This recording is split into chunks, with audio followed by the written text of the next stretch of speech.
Assalamualaikum warahmatullahi wabarakatuh. Halo semuanya, perkenalkan nama saya Sartika Dewi Nasution dengan NIM 2405020127. Baiklah, di sini saya akan menjelaskan tentang materi yaitu kejayaan tamadun maritim dan hakikat tamadun Melayu. Pertama kita akan membahas dari pengenalan terlebih dahulu, yaitu tamadun Melayu berkembang di kawasan Asia Tenggara, terutama di Kepulauan Riau. Salah satu kekuatan utama tamadun ini adalah penguasaannya terhadap laut dan perdagangan maritim. Pemahaman terhadap hakikat tamadun Melayu penting untuk mengenali jati diri bangsa dan menghargai warisan budaya yang diwarisi dari nenek moyang. Materi selanjutnya yaitu kejayaan tamadun maritim. Tamadun maritim sendiri memiliki pengertian yaitu bentuk peradaban yang tumbuh dan berkembang berdasarkan kegiatan pelayaran, perdagangan laut, dan hubungan antar wilayah melalui jalur lautnya. Sejak abad ke-7, kawasan Nusantara telah menjadi pusat penting bagi kegiatan maritim dunia, terutama karena letaknya yang strategis. Selanjutnya itu ada contoh kejayaan tamadun maritim, yaitu yang pertama Kesultanan Malaka abad ke-15 menjadi pusat perdagangan dan penyebaran Islam paling berpengaruh di Asia Tenggara.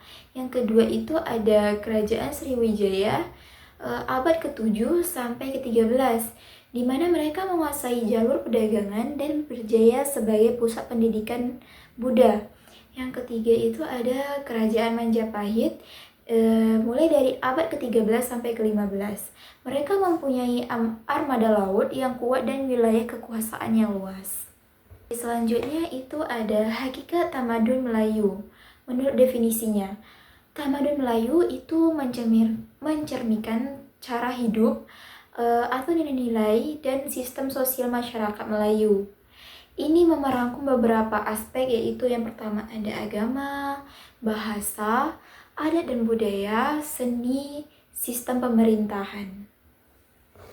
Materi selanjutnya itu ciri-ciri hakikat tamadun Melayu. Yang pertama itu berteraskan agama Islam. Islam menjadi asas moral, hukum dan adat. Yang kedua itu ada bahasa Melayu. Digunakan sebagai alat penyatuan komunikasi antar wilayah. Yang ketiga itu ada adat dan adab. Adat dan adab itu menjadi pedoman dalam hubungan sosial. Yang keempat itu ada kesenian dan budaya halus. Contohnya seperti pantun, batik, ukiran, dan tarian tradisional. Yang kelima itu ada sistem sosial berstruktur. Ini terdiri dari atas raja, bangsawan, dan rakyat biasa yang saling terkait dalam sistem feodal. Materi selanjutnya itu nilai-nilai tamadun Melayu. Yaitu pertama ada kesopanan dan kesusilaan, yang kedua ada gotong royong, yang ketiga ada patuh kepada raja dan hukum, yang keempat ada toleransi dan hormat kepada orang lain, dan yang terakhir itu ada persaudaraan dan solidaritas sosial. Selanjutnya itu ada materinya yaitu kaitan tamadun maritim dan Melayu.